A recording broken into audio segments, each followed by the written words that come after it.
Welcome to green lady. നമ്മളുണ്ടല്ലോ പഴയ 2-3 ചപ്പാത്തി എടുത്ത്, അതായത് രാവിലെ ഉണ്ടാക്കിയതാണ്. വൈകിട്ട് ആർക്കും അത് കഴിക്കാൻ താല്പര്യമില്ല, അതുകൊണ്ട് വേറൊരു ഐറ്റം ഉണ്ടാക്കാമെന്ന് വെച്ചു. എല്ലാവരും കഴിച്ചിട്ടുള്ളതായിരിക്കാം കേട്ടോ, ഞാനിപ്പോഴാണ് ട്രൈ ചെയ്യുന്നത്.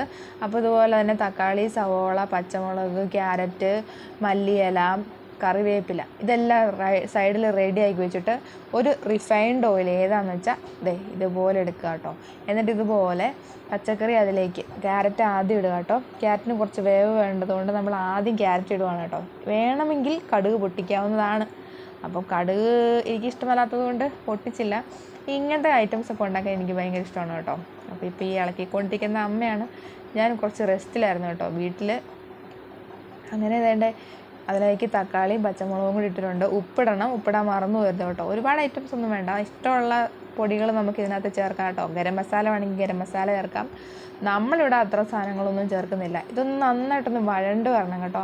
അപ്പോഴാണ് അതിൻ്റെ ഒരു മണമൊക്കെ വരുന്നത്, നമുക്ക് ടേസ്റ്റ് കിട്ടുന്നത്. ഏതായാലും നമ്മൾ ചപ്പാത്തിയും കൊണ്ടൊരു ഐറ്റം ഉണ്ടാക്കാൻ തീരുമാനിച്ചു. അങ്ങനെ ഏകദേശം ഒന്ന് വഴണ്ട് വരും.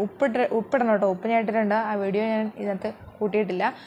ഇതുപോലെ കുറച്ച് കുരുമുളക് പൊടി, കുറച്ച് മഞ്ഞൾപ്പൊടി, കുറച്ച് മതി കേട്ടോ.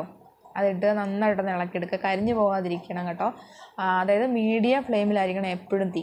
അപ്പോൾ അതൊന്ന് റെഡി ആയി വരുമ്പോഴത്തേക്കും ലേശം ചിക്കൻ മസാല അങ്ങോട്ടങ്ങ് തൂവി കൊടുക്കുക. കഴിഞ്ഞു. ഇനി ഇത് നന്നായിട്ടൊന്ന് വെന്തൊന്ന് വരുമ്പോഴത്തേക്കും നമ്മൾ സൈഡിൽ കൂടെ ചെരിച്ച് അരിഞ്ഞു വെച്ചിരിക്കുന്ന ചപ്പാത്തി അങ്ങോട്ടങ്ങ് ഇട്ട് കൊടുക്കുക കേട്ടോ. പിന്നെ ഒത്തിരി വേവിക്കൊന്നും വേണ്ട.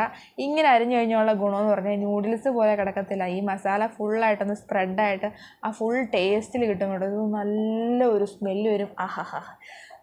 എന്നിട്ട് ഇതുപോലെ മല്ലിയില ഇഷ്ടമുള്ളവർ മല്ലിയില ഇങ്ങനെ തൂവി കൊടുക്കുക. ഞങ്ങൾക്ക് മല്ലിയില ഭയങ്കര ഇഷ്ടമായതുകൊണ്ട് ഒരുപാട് അങ്ങോട്ട് തൂവി കൊടുത്തിട്ടുണ്ട്. എന്നിട്ടൊന്ന് ജസ്റ്റ് ഒന്ന് ഇളക്കണം കേട്ടോ. അപ്പോൾ മല്ലിയില എല്ലാം കൂടെ ഒന്ന് സ്പ്രെഡ് ചെയ്ത് സെറ്റായിട്ട് വരും. നല്ല സ്മെല്ലാണ് കേട്ടോ. ഇതൊരു കട്ടൻ കാപ്പി അങ്ങോട്ട് തിളപ്പിച്ചിട്ട് ഇതങ്ങോട്ട് സ്പൂൺ വെച്ച് കോരി കഴിക്കണം. നല്ല ടേസ്റ്റാണ്. ചപ്പാത്തിയൊക്കെ മാറി നിൽക്കും കേട്ടോ. ചപ്പാത്തിയുള്ള സംശയം തോന്നും ഇതേ ഒരാൾ കഴിക്കുന്നു. ഇത്രേ ഉള്ളൂ. കമൻറ്റ് ചെയ്യാൻ മറക്കരുത്. Thank you.